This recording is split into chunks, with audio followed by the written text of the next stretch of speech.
Pokemon Legends Arceus introduced some of the coolest regional Pokemon and regional forms in the franchise thus far, in my opinion. Imagine this, HISUIan Pokemon, i.e. Pokemon from the distant past, coming toe-to-toe in an all-or-nothing run of Pokemon Violet. A game centered around the concept of paradox Pokemon from the future. It sounds simply poetic, doesn't it? So here's the concept. I want to beat Pokemon Violet in a hardcore Nuzlocke using exclusively Pokemon that are native to the Hisui region. So here's how I'm gonna do it. I have access to these 5 evolution lines from Hisui in Scarlet and Violet. And the plan is to have each one of them do the hanky-panky with my old pal Ditto. And then I'll get Siri to randomly choose an egg to hatch, and that will be the Pokemon that I'm allowed to use until the next gym. Now, as for the rest of the Hisuian Pokemon / regional variants, the evolution methods can't actually happen outside of the Hisui region. So, from Gym 6 onwards, I'm gonna spin a wheel to tell me which fully evolved Pokemon I can import from Hisui, and I'll use that. Make sense? I hope so. But without further ado, my friends, welcome to the story of how I took on Paldea in its entirety using exclusively Hisuian Pokemon. Also, it's a hardcore Nuzlocke. I forgot to say that, but I mean, yeah. So listen, by this point, we all know how the intro to Scarlet and Violet goes. Let's just fast forward through the 1.5 hours of dialogue that is the intro to this game. Literally, an hour and a half before you're allowed to head off and make your own decisions. It's painful. Anyway, once it's time to head on out from Mesagosa, I know exactly what needs to be done. Following that, I head to Cortondo because the little sandwich shop there sells a jam sandwich, which grants my Pokemon a side effect called Egg Power, which in layman's terms makes my Pokemon randy. All it takes is some jam, and Pokemon will hump like rabbits. So I did the rational thing, took out each Pokemon one by one, and had them do the ceremonial amorous congress, and then shuffled all the eggs around in a box. So now,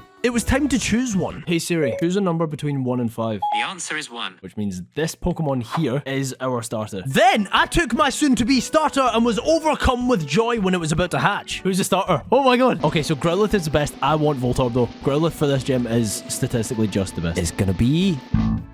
Growlithe! Wait, that's not Hisuian Growlithe. What? So with absolutely no idea what I did wrong, I hatched all the other eggs and everyone hatched into their regular forms except from Basculin for some reason. Okay, so I guess I needed an Everstone, which to me doesn't entirely equate, but hey, who am I to argue with science? I head over to Mesagosa because in Delibird Presents, for the low price of £3,000, I can get my hands on what looks like a regular ass pebble. Science! So I empty my bank account, fly back to Cortondo, put an Everstone on each Pokemon, and watch as the parents run a train on my Ditto again. One would think he's had enough. Surely at this point it's just cruel, right? Anyway, now I was ready to try again. I spent way too long shuffling the eggs again just to absolutely ensure that I didn't know who was in each egg. Not that I was choosing anyway, I just wanted it to be a surprise. Second time lucky. We've made more eggs, we put the Everstone on the Pokemon, and hopefully it works. Hey Siri, choose a number between 1 and 5. It's 1. Oh my god, okay. I think this is gonna be Zoroark. Ah! Okay. I called it! I called it! Is that good though? That's my question. Will it be able to do anything? So with our starter on our team, we can finally progress in the run, right? Well, sort of. First, I came up with my tactic. I picked up the TM for Rest, followed by the TM for Swords Dance, which took forever because, well, Miraidon hasn't learned how to use the very large jets coming out of its thighs, apparently. Regardless, I go to teach the moves, and then I realized that it's only Unovan Zoroark that can learn Swords Dance. Sick. Now I had to come up with a new plan. Hisuian Zoroark learns Calm Mind by TM, which I must have picked up at some point because it was in my bag. So I figured I could grab the TM for Dark Pulse and essentially run the same tactic, but by raising special attack instead of physical attack. But then I realized that Katie's Nimble has exactly 2 moves, Struggle Bug and Double Kick. Hisuian Zoroark is a normal ghost type, meaning that Katie will never click Double Kick because it doesn't affect Zoroark. And Struggle Bug has the nifty little side effect of lowering my special attack every single time. So my plan B to set up is also out the window. Finally, I settled on using Hone Claws and Shadow Sneak. See, Bug isn't very effective on Ghost, so in the Katie fight, the plan was honestly incredibly simple in the end. I guess I was just overthinking it. Anyway, Katie leads Nimble and I lead Zoroark. Wait, what? I forgot to nickname it. How am I messing this up so bad already? Okay, right, I'll remember to nickname him after the gym fight. I am so sorry about this, jeez. Does not nicknaming the Pokemon make a Nuzlocke invalid? I think jeez. Anyway, I gave Zoroark a Chesto Berry, so all I had to do was spam Hone Claws until we were at +6 physical attack. And from there, we could just rest to recover our lost HP and Shadow Sneak to floor the Nimble, then the Tarantula. And although the teddy bear took 1 hit, it only lived on a sliver, meaning the second hit would take it out. GG. So now with Katie out the way and Gym 1 in the bag, it's time to conduct some business. And by conduct some business, I mean hatch an egg. Let's just hope that it's someone that can help with Brassius. Okay, so I nicknamed Zoroark Zuko. If you can guess the nickname theme, then guess it. If you can't guess the nickname theme, then you will be able to guess the nickname theme. And if you don't, then you're not my friend because... Hey Siri, pick a number between 1 and 4. The answer is 1. Okay, this guy or girl. I reckon it's gonna be Voltorb. Ah, okay. Okay. Ah, it's Basculin. So Basculin's called Sokka. Easy. So listen, I could, in theory, evolve Basculin into Basculegion right now. However, I think with the evolutions, we have to earn it. So I'm gonna go ahead and not do that and instead head over to fight some giantism seafood. See that guy over there? That delicious uncooked crab. Look at its legs. It even comes with a salad. This thing's ready to eat. You know, a lot of people debate which would be the tastiest Pokemon. I would argue Cloth would be up there. I mean, they cook it. We know that they cook it. You can buy Cloth sticks. That's a thing. Should I be smart about this and go and get a TM that I know the location of? I think I should. I'm gonna do that. Hold on. So I traversed to the opposite edge of Paldea to pick up the TM that I needed. Should I buy the Mystic Water as well? Yeah, I need to be smart. I'll go buy the Mystic Water. Fine. Here we go. Finally. Hi, mate. How's it going? Sorry about the wait. I was dealing with my tactic on how to kill you. Glaw. That was profound of you. Wait, outspeed. Interesting. So we don't need Aqua Jet. Okay. Let's go. Oh my goodness. Basculin. Oh my god, that was so rude. Wow. I didn't expect that. That's insane. I think I'm just going to do the same thing, to be honest. Okay, that is insane. Basculin, you are an animal. I think Aqua Jet just kills, to be honest. Yeah, easy peasy, because its defense fell because of Anger Shell. God, that was easy. I didn't take one single hit either of the fights. Stony Cliff Titan defeated. Easy peasy. After beating Cloth, it was time to head out to prepare for Brassius. Okay, so the plan is simple. 1, I'm going to pick up the TM for Sludge Bomb, and then 2, I'm going to count some pixel deficients on Flora. 1, 2, 3, 4, 5, 6, 7, 8, 9, 10. Yes! Look at them run in 4 FPS. Jesus. And then we could take on Brassius. I will absolutely demolish you, bro. So to lead, I sent out Sokka? What? Oh, I get it. Illusion. Sorry, my bad. I got so confused there. I just got outdone by my own Zoroa. So then I commenced the plan, and since Zuko's HP is less than ideal and I don't want to risk the crit, I set up to +5 rather than +6. Okay, I think +5's enough because I don't want to risk a crit. I'm going to click rest. And then because we've got the Chesto Berry, we'll just wake up instantly. Easy peasy. I'm such a good trainer. Wow. In theory, from here, I can just Sludge Bomb everyone. And that's exactly what I did. 1 Sludge Bomb was enough to one-shot the Petalo and then the Smoliv. My question is, how much does this do? Because it is physical. And we have got good special defense and not incredible physical defense. Oh, we outspeed. Oh, yeah, of course we outspeed. Oh, come on. It was 1 off. Oh, it's got sturdy. Of course, so it would have died. Oh, that's so ideal. Yes, it got poisoned. Zuko, you're the best. Easy. Easy peasy. That's so ideal. Because now it just dies. Doesn't even matter if it outspeeds next turn. Oh, my God. That wasn't even a crit. Wow. That would have been terrifying. But we're fine.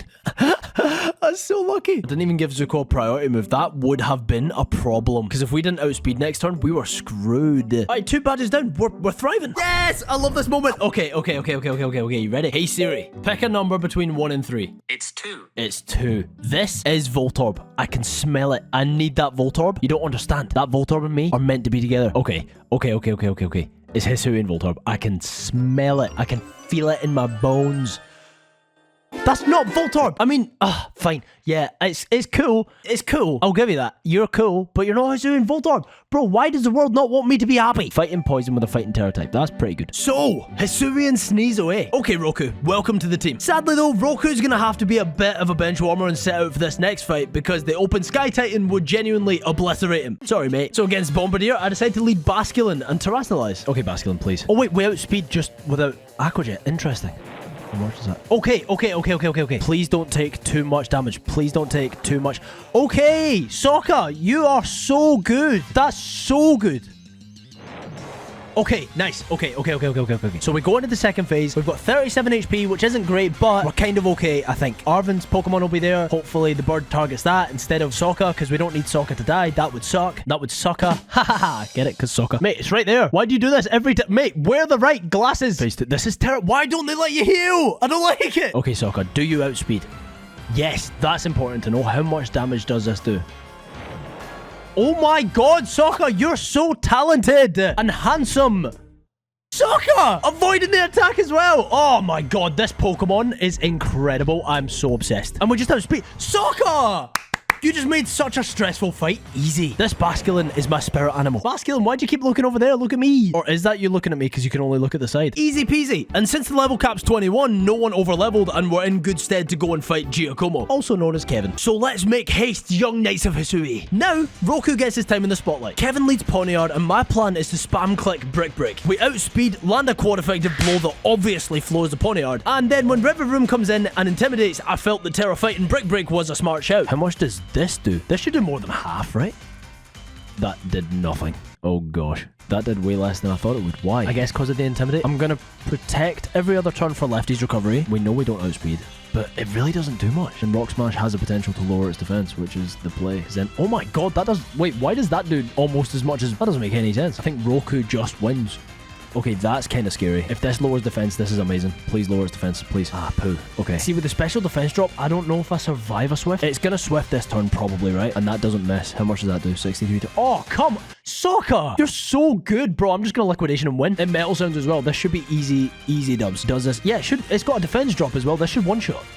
Yeah, oh my god, Sokka's so good, man. For no reason. Sokka is a Titan Slayer. It's nuts. Ha ha ha ha ha. We made an absolute mockery of puny Giacomo and his puny G-Wagon. And since Sokka had done so much, I figured he's earned his evolution. Now, to evolve Sokka, the Hisuian Basculin, into Basculegion, we have to use Takedown to deal 294 HP of recoil damage without letting him die. Or, in our case, because it's a Nuzlocke, overlevel. And then we have to level him up without overleveling. But listen, what happened next was absolutely legitimately insane. Genuinely, the most ridiculous thing that's happened to me in Scarlet and Violet by a landslide. So I get to work using Takedown on random wild Pokemon, doing between 3 and 12 points of recoil damage per fight. And as soon as we crossed over the 294 mark, this happened. Oh my god. Oh my god. It's over there. Do you see it? Oh my god. Oh my god. There is no shiny charm. I've just been training the Pokemon for the Hisui run. This is a shiny Mudbray. This is a full odds 1 in 4096 shiny Mudbray. I am so confused. What? Sorry. What? That's insane. That's insane. That's nuts. That is mad. Wait, we need a nickname for Mudbray. Bro, that's nuts. And he's the donkey Pokemon. Wait. He should. There's no way that lined up exactly so that this is when... Oh my god. That lined up... Sorry. That shiny showed up exactly when we'd done the 294 points of recoil. Like, on the calculator, it says 293. That timing is nuts. That was written in the stars. That's so perfect. Now Sokka's evolving. What the hell just happened? That sequence of events is mad. Sorry, what the hell? What? I actually can't believe this. Okay, do you understand what just happened? For 30 minutes, we ran around using Takedown on random Pokemon to take a specific amount of recoil damage. And then by the end of that, randomly, Basculegion edged to almost being the next level. And then, the full odds shiny Mudbray being found and caught exactly when it did, gave Basculin just enough XP at the exact right amount of Pokemon defeated to pass the threshold of recoil damage taken to then evolve from catching the Mudbray. That's insane. That's ludicrous. That's absurd. That's synonyms. Anyway, we smacked up Nimona and played a game of Where's Wally, or Where's Waldo if you want to be, well, wrong. Hear me out. Waldo isn't a name. Wally's a name. Heck, Wally's a name of a guy in the Pokemon series. It doesn't make sense. Who the hell calls someone Waldo? Why did they change his name? I don't know what sparked that. I apologize. Just to be clear though, I apologize for the outburst, not for what I said. I stand by what I said. I'm just saying sorry about the hostile tone. You didn't deserve that, and I'm sorry. I gave Roku the Adamant Mint since his special attack isn't very live, laugh, love. And now he has a 61 physical attack stat, and it's faster than... He's fast. He's so fast that he makes fast people look not fast. Anyway, it's time to get my influencer on and fight an e-girl. Iono leads Watchrow. I'm gonna click Liquidation turn 1 and hopefully one-shot. Okay, so we do outspeed the Watchrow. Interesting. And it does one-shot with no setup. Interesting. Does that bait Belly Bolt or Luxio? I'm hoping for Luxio. That's not ideal. It doesn't really matter if Sokka's low on health because we just need to kill this thing. Oh my god. Electromorphosis, please no. That wasn't even a crit. 6, so this idea doesn't work. I mean, it's not going to outspeed Zuko, but is it going to do more than half of this spark? Probably. No. No para? Okay. Use spark again, please. I think now I'm going to switch Zuko out for Roku, who has the lefties on so I can protect every other turn and I can try and get at least a couple swords dances off. Why did it go for water gun? Probably because it knew that its attack was halved. Okay, that's really good though, because that does almost nothing. So from here, the path was clear. It wasn't guaranteed, but I knew what had to be done. I had to set up all 3 swords dances, protecting periodically for leftovers recovery. And we managed to get to +6, which then allowed Roku to one-shot the Belly Bolt, and then even after Intimidate, one-shot the Luxio. All that's left now is Miss Magus. So the Miss Magus is about to come out. This is what I'm scared of every single time. This thing hits like a truck. It's got Confuse Ray, it's got Hex, it's got Charge Beam, and it is quite fast. I don't know if we outspeed. I'm gonna click Protect to get back to full HP with the leftovers. It should be Confuse Ray, right? Yeah. Okay, this is doable. Okay, I don't know if we outspeed, but if we do, I think we just... I mean, we definitely just one-shot if we do outspeed, but I don't know if we outspeed. Oh, wait! Hold on. So here's the problem. See if we don't outspeed and it confuse rays and lands the confuse ray. We're +6 attack, so we might just kill ourselves in one attack. You know when your Pokemon hits itself in confusion, that does more if your physical attack's raised. This might not be the smartest of plays. Come on, Roku. Just outspeed and one shot. Or don't outspeed and still one shot. Just one shot. Whatever you do, land the attack and one shot. Please. Okay, we outspeed, which means we win. Okay, cool. Cool. Yeah, because see if that thing landed a confuse ray, we would have just one-shot ourselves. Actually, I don't know how accurate that is, but it would have been close. Easy peasy. So we take the 3rd badge, and do you know what that means? We get another Pokemon. Okay, donkey. I need some luck. Left is heads, right is tails. Hey, Siri, flip a coin.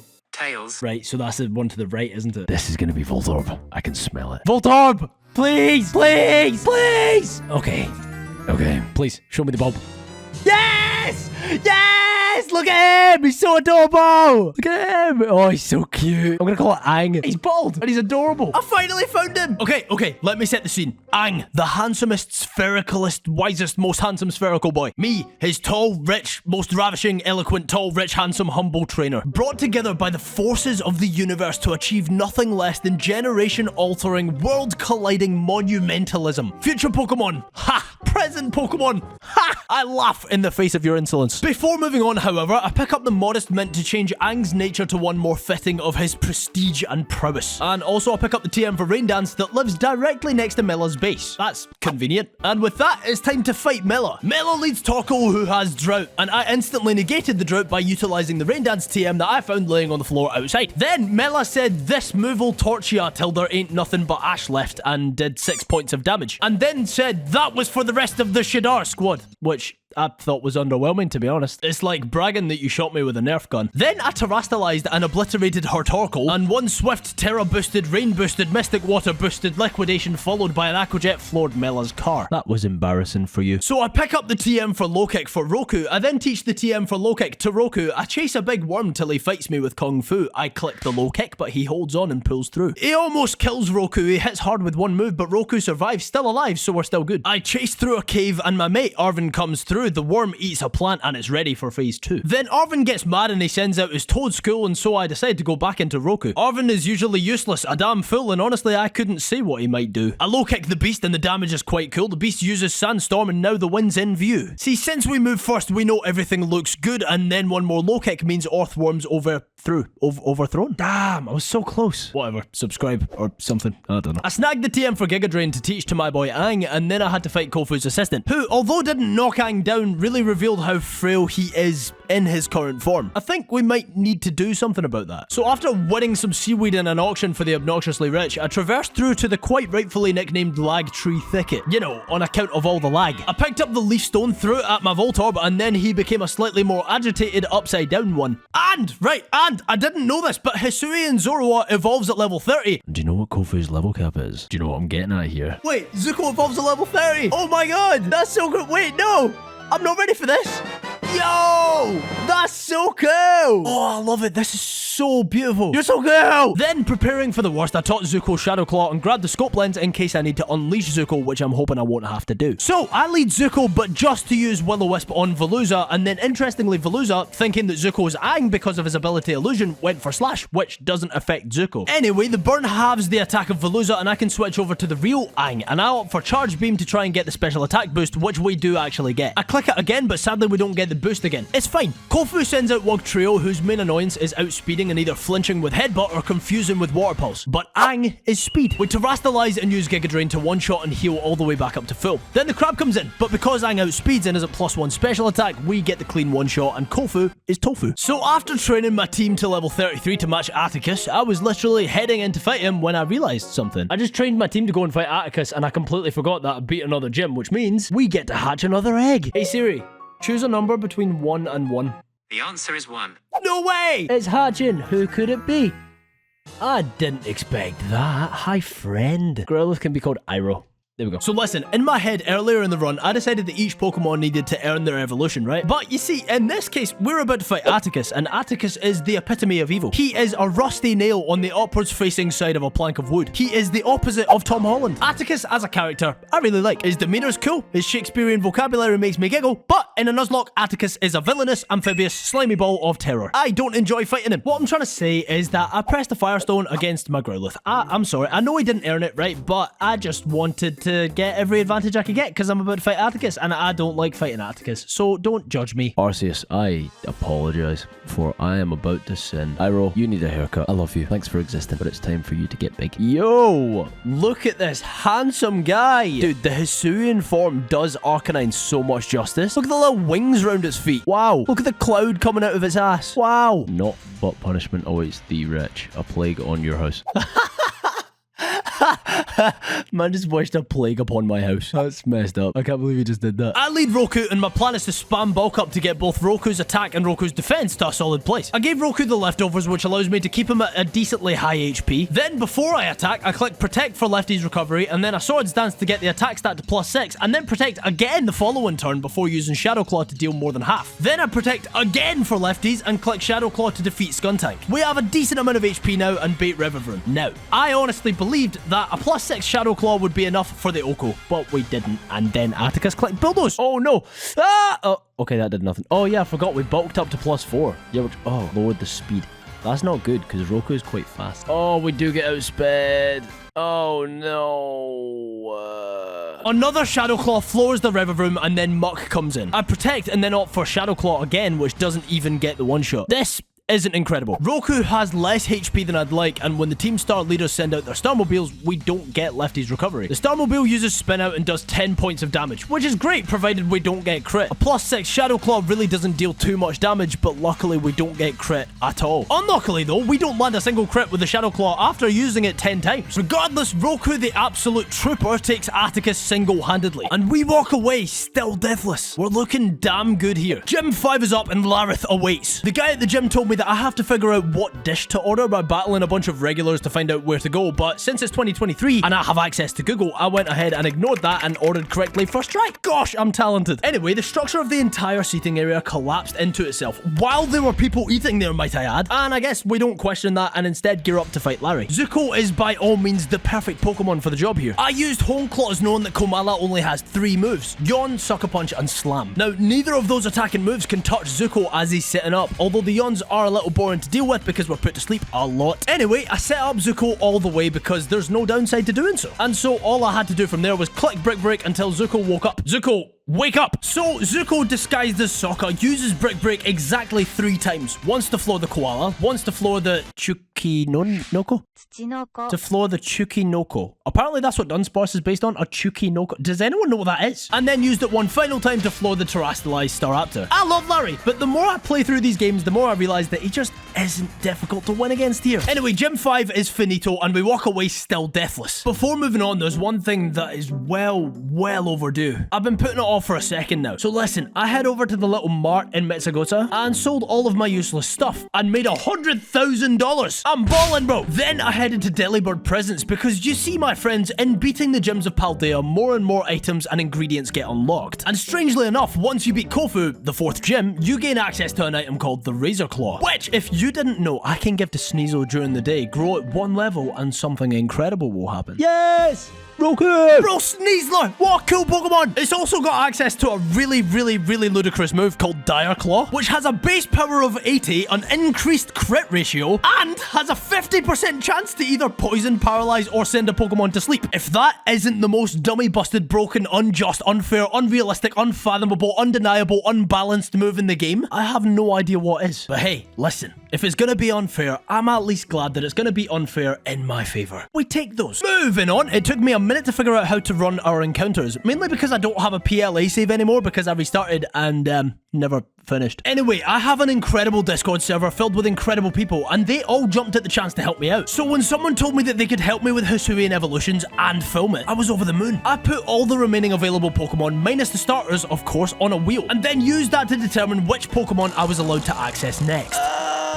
Okay. Overquill. Right. So I need to catch a quillfish. And then I need to figure out how it evolves. And I need to get someone to evolve it for me in Legends. This is so long. So I had my helpful assistant go into PLA, breed a Hisuian quillfish, send it through to themselves on Scarlet and Violet via Pokemon Home, to then send to me on Scarlet and Violet so that I could hatch a Hisuian quillfish of my own. So it's a full circle moment. We have quillfish do the horizontal tangle with Ditto. They make a baby. I hatch the baby, name it Ozai, trade the baby back to my assistant, who then went back through Pokemon Home to get it into Legends Arceus to do the necessary malarkey to evolve it into the aptly named Overquill. Then we did the whole thing again to get it back to me in Pokemon Violet. This poor Pokemon probably has jet lag traveling back and forth between regions and centuries. Regardless, with that done, we can head on out to Montenevera. Let's not waste any time here. Rem leads Mimikyu and Bayonet, and I lead Ozai and Sokka. Both of my Pokemon here have the ability Swift Swim, so I use that to my advantage. Turn 1, I'll Terastallize Sokka to become the pure water type, suppressing the super effective ghost type moves headed my way. Then I use Crunch from Ozai, and that cleanly one-shots the Bayonet. Then I click Rain Dance from Sokka to get the speed benefit from Swift Swim. But it turns out that in this case, because it's naturally snowing, I'm not allowed to manipulate the weather, and so Rain Dance fails. Lesson learned. Since we Terra'd, we get the crowd chant in our favor, and that, for some reason, gives both of our Pokemon an Omni boost, making this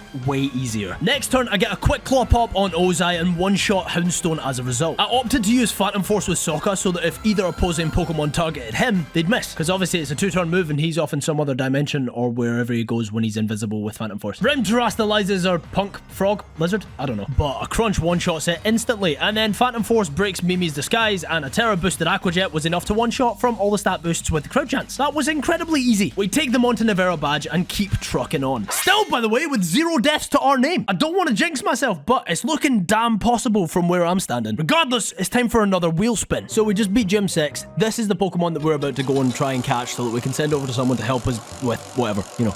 Cleavor. Interesting. I've never used one. That's going to be fun. So I picked up a Scyther from just outside Medali, named it Azula, and booted it through a portal to the past to evolve it into Pokemon's equivalent of Edward Scissorhands. But instead of Edward Scissorhands, it's Azula Axe Fingers, I guess. I promptly, swiftly, and with great malice aforethought head to fight Iron Treads, the quaking Dyson Hoover. I didn't even bother preparing here because a Terastallized Sokka can honestly just obliterate this thing with Liquidation. Phase 2 comes around and Arvin used Fire Fang, which instantly burns Treads. I used Rain Dance turn 1 and then a Liquidation did about 85% of the beast's health bar. Then a quick and simple Aqua Jet meant that Sokka, the Titan Slayer, slayed another Titan. Some things never change. Now, Tulip would be scary if I wasn't working with the absolute animal that is Ozai the Overquill. This thing has access to some of the most busted moves I've ever seen. Bro, Overquill gets a move called Fell Stinger, which if used to feint an enemy Pokemon, drastically raises Ozai's attack stat. That's 3 stages. Bar Barrage has 60 base power unless the enemy's poison, in which case it does 120. And Overquill gets Toxic Spikes, which will instantly poison everyone. Anyway, enough bragging. Tulip is next on my hit list, and she came to play. Farigiraf comes out, and surprise, I lead Ozai. Who saw that coming, am I right? Turn 1, I set up Toxic Spikes, as Farigiraf sets up a Reflect, but that's fine though. I use Fell Stinger, which is super effective, then take a Crunch, which has a 20% to lower Ozai's defense, which it does. Sick. I click Fell Stinger again, but it does next to nothing, and Ozai takes another Crunch, and another defense drop.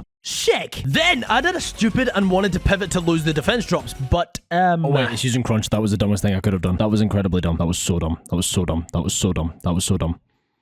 That was so dumb. Okay, so I bring Ozai out again so that we don't have the D-drops. And then Farigiraf goes for Crunch. I swear to God, you better not. What? How? 20% on Ozai. 3 crunches in a row. Do you know how nuts that is? That's a 20% chance of a 20% chance of a 20% chance. That has a 0.8% chance of happening. Ludicrous, laughable, asinine, farcical, synonyms. Okay, whatever. Right, the Reflect wears off and I click Fell Stinger, which wipes the Giraffe and we get a drastic attack boost. I decided since I didn't want to risk a crit from Gardevoir that since I set up a layer of Toxic Spikes, Barb Barrage was a solid play since it's super effective and 120 base power. Waifu down. Espathra comes out, gets poison, hits Ozai with a not so terrifying Shadow Ball and falls to a single Fell Stinger, which then puts Ozai to +6 physical attack. So last but not least is Florges. I know that if we outspeed, we one-shot. Or if we survive one hit, we also one-shot. After looking at the stat spreads, I decided to go for it and yeah, we outspeed, so we're all good, but that could have been scary. Badge number 7, no deaths, big dub, no cap, ooh woo. And so for the second to last time in the run, we get to spin the wheel. Gym 7's done, we spin the wheel, we see who we get. Ursaluna, arguably the most overpowered one on this list. So I went to this spot outside Artisan and ran in circles until I found a teddy bear. I caught it, named it Appa, and booted it into the past for it to undergo its special training to become the absolute unit that is Ursaluna. But before I can move on, I need to go and train my team. This game is so beautiful at the sunset, I love it. See when it's sunset and the sky's all all orange. I love it so much. Do you know what else I love? This shiny Sunflora that I just found. And yeah, it's full odds. So that's fun. Dude, that's so weird. I just found a full odds shiny Sunflora while I was training against some friggin' chances. I have found 2 full odds shiny Pokemon while training. Usually in my shiny only runs, I'll find them because I'm circling for days trying to find one. But this, there's no excuse for this. Anyway, before fighting Grusha, I have to use my bicycle as a snowboard. And it doesn't look comfortable. But with that out the way, I can head over to fight Grusha. Okay, Grusha, let's dance. You're not a Grusha. You're adorable. You're better off giving up. I appreciate your eyes. You're sure you want to bat me? Yeah. Bro, your eyes are crazy. Wow. Mesmerizing. Eyes-ing comedy. Sorry. Okay, so I'm going with Azula for this because if I can just land my rock type moves, then I win. That's my entire tactic. Land rock type moves, win battle. I'm gonna Stone Axe turn 1 because this thing wants the Tailwind and I don't want it to set up a Tailwind. So this is times 4 effective. This thing dies. And wait for it. Wait for it. Wait for it. Look at it. It sets up Stealth Rocks. What a broken move. I've got a Stealth Rocks up for free while also completely obliterating the Frostmoth. That's insane. Bro, so Titan comes out and takes like a 1/5 of its health instantly. That's so crazy. I'm going to Stone Axe again and hopefully it's just, yeah, sweeps. I've got the Hardstone on. I'm trying to maximize the damage output, but they also just take like a heap of damage instantly because they're all ice types, so they're weak to rock, which means they take even more from the stones. They take so much damage. It's so funny.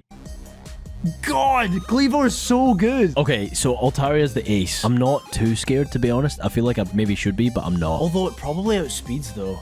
I don't think we die to 1 attack. I think we're completely fine. Ah! Okay, it missed. Yes! Oh, wow, that was terrifying. Okay. Well, see you later. Peace. Easy peasy. That was laughable. Grusha told me not to take it personally what she was about to do. Sorry, what he was about to do. There's a guy. Everyone made sure that I knew that after I said that he's got pretty eyes. Do you know what? I still think he's got pretty eyes. You melted straight through my eyes. You melted straight through mine. Open your eyes. Don't deprive the world of your eyes. The final wheel spin. Here we go. We beat the last gym. This is the last Pokemon that we're going to get in this entire run. I kind of want Lilligant. It looks cool. Okay, we get Lilligant. Right, so I found a Petalil. Oh my god. I found a Petalil. There we go. I snagged it, called it Katara, and did the thing. Katara, unlike the rest of them, got a very elegant Hisuian evolution. She's precise. She's composed. She's zen. Unlike the other brutes on the team. One has single-purpose axe hands. We have a literal grizzly bear. I mean, okay, Iroh's an exception. He is gorgeous. But come on, we've even got a mix between a pufferfish and a naval mine. All I'm saying is if I was ever going to be intimidated by a trainer's team, this would be that team. My guys are terrified. At the risk of sounding disrespectful, my team looks feral. Regardless, it's time to fight Ortega. Now, Ortega rolls in looking all smug, and I don't like that. He spins his cane, which I admit was pretty cool, and then sends out his Azumarill. Azumarill. Wow, I don't know why I struggled with that. Regardless, I send out Roku. Now, Direclaw doesn't one-shot, and Azu gets off a charm to lower Roku's attack. But you see, Direclaw has a 50% chance to either sleep, poison, or paralyze the enemy at random. It poisoned Azu, and since she was only left with a sliver, the turn ends and she dies to the poison. I mean, I'll take it. Wigglytuff comes out, and I decide to protect to see what Wigglytuff was going to go for. Initially, Ortega clicked Gyro Ball, but the next turn after I clicked Swords Dance to negate Azumarill's charm, Wigglytuff goes for Play Rough, which has a 10% to, well, do that, I guess. Sick. I decide to just accept the -1 physical attack and go for Dire Claw, which paralyzes, but then Roku takes an obnoxious amount of damage, so I think it's best to switch out. Ozai is incredible, so he's the obvious choice. On the switch in, Wigglytuff gets full parried, and the next turn I can set up Toxic Spikes. Ozai then takes a charm, but in this case, since we're Terra Poison and Toxic Spikes are up, I think we're fine. I spam Fell Stinger, which literally takes like 5 turns to kill because Ozai fell in love, but it's fine, we didn't take too much damage. Fell Stinger has a nifty effect of drastically raising physical attack if it's used to KO a Pokemon, hence why I didn't just use Barb Barrage. Wiggly falls, Dash Bun comes out, we take a single crunch and retaliate by one-shotting the pot with a super effective Terra boosted 120 base power Barb Barrage. And then last in is the Starmobile. Ozai tanks a Steel Roller and uses Barb Barrage to get off a tasty amount of damage. Now, I know I need to switch, but the 2 Pokemon I was hoping would sweep this fight are in a pretty rough spot. So I opt to swap into Iroh and we take a Confuse Ray on the switch in. And then we went for Flamethrower, which Iroh manages to do despite being confused. We then take negligible damage from Magical Torque, but the confusion is working against us, and the following turn, Iroh hits himself. Eventually, we break out of confusion, and Flamethrower finally does a job after what I'm gonna generously call a pretty scuffed fight. Listen, it's fine. We're still deathless. And you know what? I believe in my people. We can do this. Deathless run is happening. It's time to take on Dondozo. I've never noticed Dondozo's nose. Does that kill? Yes, it does. Does that? Yeah, that does. Okay, go. It has a 50% chance! It's so dumb! has a 50% chance of either paralyzing, putting it to sleep, or poisoning it. That's so dumb. That is incredibly overpowered. I feel like I shouldn't be allowed to use that. That's so insanely OP. Sorry, Dondo. That is so unfortunate. Claw Watch. I'm predicting a para. Ready? Para. Yeah, I called that. That's nuts. Wait, what? That's so dumb. Okay. Such a silly move. And so with incredible haste and great malice aforethought, it's time to fight Uri. Wait, what? Why am I leading Ozai? That's not the... Oh, wait. I think it goes for a Sucker Punch. It might go for Break, you know. Oh my god. I want to set up Sweep. That's the plan. It keeps trying to Break. Wait, is it that dumb? It still thinks I'm Ozai. It's just consistently using Break. That's crazy. That's crazy. Illusion best ability in the game? Question mark. Okay, well, I mean, that was an easy setup. Does Zuko outspeed everyone, though? I hope so, because I'm going to Psychic everyone. Okay, so Toxicroak goes down. Easy peasy. But does it want a Dark Pulse? Does it still think that I'm Ozai? That's my question. Oh, we outspeed anyway. It doesn't even matter. That absolutely kills. Passimian comes in and gets booped by a Psychic. Annihilate comes in and gets booped by Bitter Malice. And then the Starmobile comes in. Oh, we outspeed. Okay, then it's just dead, right? Oh my god. Oh my god, Zuko. That's insane. We didn't take one single point of damage. That is the most ridiculous fight I've ever seen in my entire life. That was the easiest fight of the entire run so far. So with Eri done and dusted, we've taken on every single boss, titan, and gym leader without losing a single Pokemon. That's good going if you ask me, but we're far from done. Next up is the Elite Four, and listen, I'm talking to you right now from after the fact, and the Elite Four gets, rough is the word that I'm going to use. It gets rough. Listen, you'll see. We start with an overly intense staring contest with Rika as he asks me trivial questions about our journey. I'll humor it, I guess, before my relics and I pummel you into oblivion. Wait, no, that's not. Let's do this! Ah! I'm pumped, okay.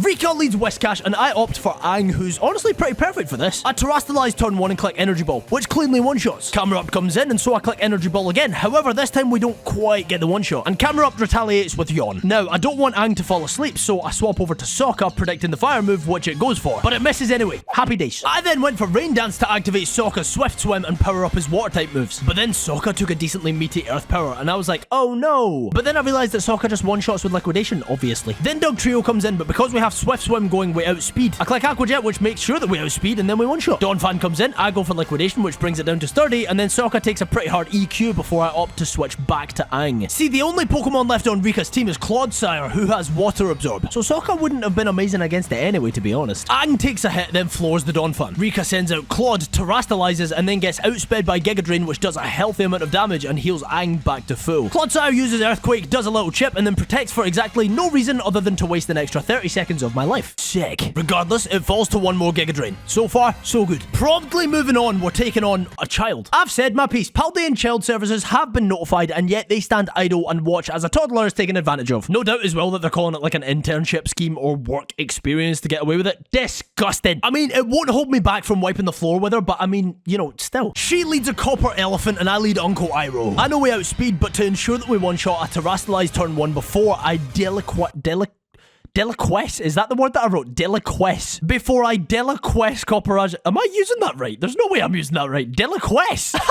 Bronzong comes in and gets liquefied. Corviknight comes in and gets cremated. Magnezone comes in, and since it has Sturdy, it doesn't quite get incinerated. But since it goes for Light Screen, I don't trust that Iroh can one-shot the Tinkaton. So I switch to Roku, who takes a pretty rough discharge. Don't say it. Then Roku outspeeds, breaks the screen, and kills with Brick Break. Thank Geodude we didn't get paralyzed. That would have been a pickle. Dare I say a sticky pickle. Tink comes in, breaks the mold, Terrastalizes to the pure steel type, and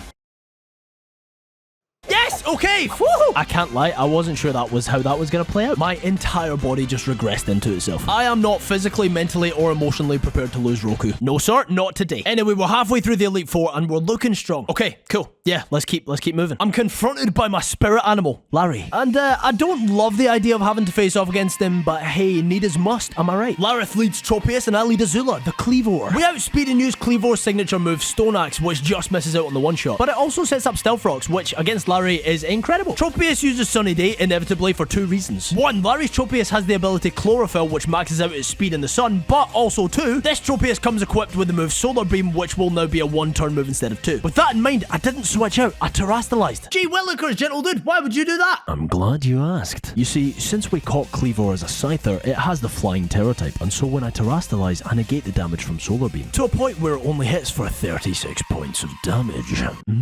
Slash takes out the banana tree, and Larry brings out Altaria. My best move here is to switch to Iroh to completely negate the oncoming Ice Beam. Then a Rock Slide almost knocks Altaria out. Luckily, we get the flinch, so one more move ensures the KO. Now, Staraptor comes in, and so baiting the close combat, I switch over to Azula, who eats the hit. Then the following turn, Azula takes an obscene amount of damage from Brave Bird before flooring Staraptor. Oricorio comes in, and I know that I need to switch. I switch to Aang, thinking that if I can set up his special attack with Charge Beam, I'll be in a very good spot, because Aang is so fast. I land the first Charge Beam and get the special attack boost, then I land another that I thought would kill, but since it doesn't, the cheerleader was free to use Teeter Dance and confuse Aang. I just can't risk it, so I switch over to Zuko, and I click Nasty Plot and take a Teeter Dance. So then listen, I opt for another, which we pull off, but after seeing how much Revelation Dance does, I know that this isn't a viable strat either. It's not looking good. I'm looking at my team, and it's just so on the ropes. I'm sure there was a better way of doing this, I just couldn't see it. I switch back into Uncle Iroh on a pretty rough Revelation Dance. Then I click Crunch hoping to outspeed, which Iroh just doesn't. Now it's real bad. My team is on crutches here, and so once Flamigo switches in, I opt to go into Sokka on the inevitable oncoming liquidation. Then the next turn, Sokka gets hit by just a devastating Brave Bird, and then lands a liquidation that just about puts Flamigo in range of Aqua Jet. Listen, we make it out alive, but just. At this point, I'm sweating. I am not having fun here. Larry caused me some issues. And before you comment, I know it's my fault. I came in underprepared, and if I'm honest, it shows. And yeah, that's just, it's on me. But listen, Hassel and Gita are all that's left before I can get out of this damn cube and breathe. We can do this. It's just 2 more battles, right? The Hassel fight kicks off. He leads Noivern, and I lead Roku. Psych! This was the plan. See, the way that Illusion, Zuko's ability, works is that he will always disguise himself as the very last Pokemon in our party, which in this case is Roku. I did that on purpose. Anyway, the fight commences, and Hassel uses Super Fang, which doesn't affect Roku. I click Snarl, which misses. Sick. The subsequent 2 turns, Zuko is free to go for Nasty Plot, which means that the following turn, when Noivern hits Zuko with an Air Slash, he one-shots the dragon with Bitter Malice. The next turn, Axeface comes in, but also falls to a single Bitter Malice. Dragalge comes in, but another Bitter Malice sends it directly to its grave. Flapple comes in and follows suit. Bax is last. We're teed up for the sweep. Hassel presses the big red button, and Baxcalibur becomes a pure dragon type. And as predicted, Zuko outspeeds and...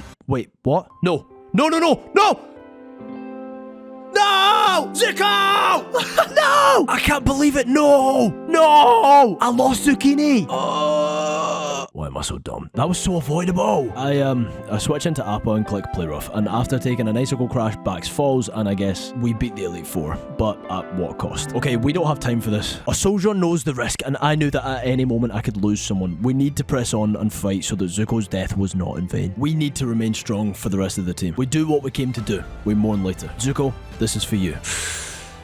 Gita leads her Espathra, and I lead Roku. Now, Roku outspeeds Espathra, and I really don't want to have to deal with Reflect, so I click Shadow Claw with the Scope Lens in hand and land a crit. Espathra falls. She then brings in Gogo, but Roku's signature move, Dire Claw, one-shots it. King Gambit is next, and I don't really see a reason to not terastallize Roku to the pure fighting type, and so we use a Terra-boosted quad-effective Brick Break to one-shot the Samurai. Vuvuzella's up next, and Shadow Claw crits, but just misses out on the one-shot. Roku then gets smacked by a powerful Psycho Cut, but holds on okay. Then, he floors the fish. I can always count on him. The coffee table's next, and I click Brick Break again, which one-shots. Roku is incredible. Glamora's next and last, and since we know it terastallizes to the pure rock type and the Roku outspeeds, I opt for Brick Break. Which one Roku... No! Roku, no! That's not... Why did I even risk it? Roku, no! I can't lose you too. Why must... Oh my god. Okay, we fight now, we mourn later. That's what a soldier does, that's what we do. Sokka switches in, gets poisoned by Glamora's ability, and an Aqua Jet floors the alien rock flower thing. So I guess we're champions now, but it should feel better than this. I'm so sad, man. Roku's done so much. Bro, Roku and Zuko, both of them, really. I had to lose both of them. Avoidable. If I just planned more, avoidable. Definitely I'm so complacent, and it's all my fault. And now Roku's dead,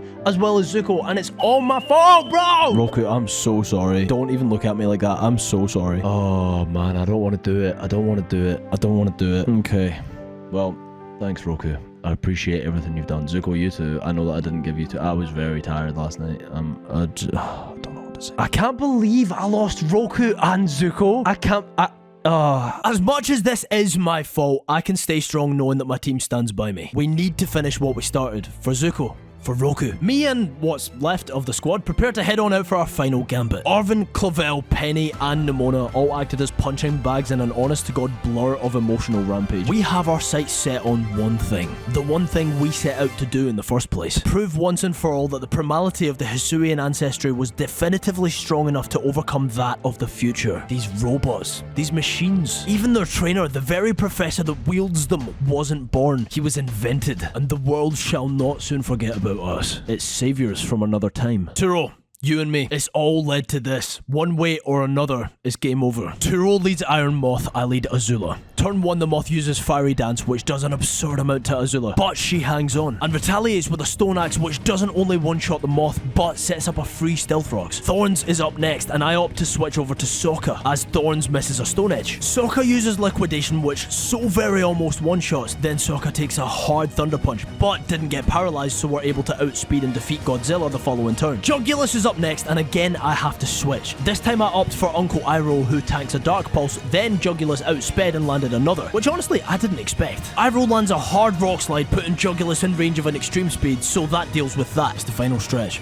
I know we can pull through here. Again, I know I have to switch out, so after Bundle comes in, I opt to go back to Sokka to take an oncoming Water Pulse. But honestly, from here, I just don't see any obvious out. The coverage this thing has for my team isn't incredible for me. And as Sokka looks back at me, I know we share the same thought. Sokka, before I could do anything to stop him, went for a move, but got outsped and killed by a super effective Freeze Dry. Sokka valiantly sacrificed himself so that we could get the free switch and prevail. He knew that nobody was comfortably taking that, and that nobody left can outspeed and one-shot the bundle. We fight now, we mourn later. Soldiers. Katara comes in, terastalizes, takes a hit from what would have been a quad effective drill pick, and sets up a Victory Dance. See, Victory Dance raises attack, defense, and speed, so from here I know that Leaf Blade will KO, and because of the speed buff, we should outspeed. I click the button, we outspeed, and Katara, no! This was our shot! What are you doing? The hustle ability! Are you kidding me? That's devastating! How the hell are we gonna dig ourselves out of this hole? Sokka gave his life for this opportunity, and we just got hustled! For those of you who don't know, hustle raises the damage output of a Pokemon, but for what it raises in attack buff, it lowers in accuracy, which in this case probably cost us, well, everything. Iroh's almost dead, Azula's almost dead, and Bundle isn't even the final Pokemon that we need to face. I just don't know, man.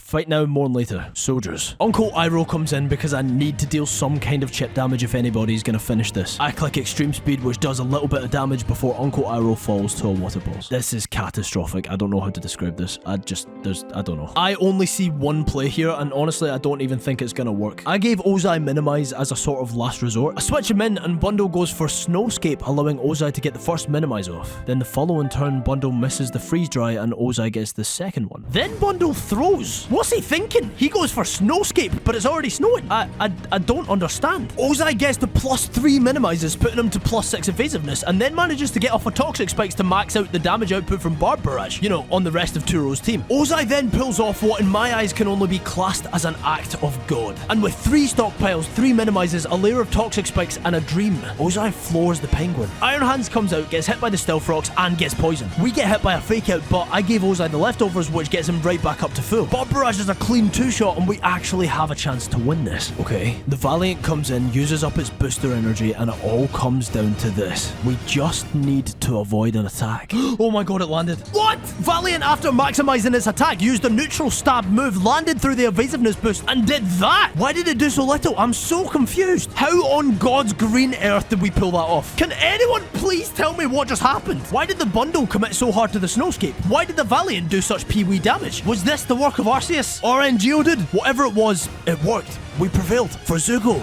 For Roku. For Sokka. For Iroh. My god. Listen, if you made it this far in the video, I hope you enjoyed it. And if you did enjoy it, I'm 100% sure that you'll enjoy one of these ones too. And hey, listen, if you haven't already, subscribe. Okay? Right? Just subscribe. It's not hard. Alright, bye.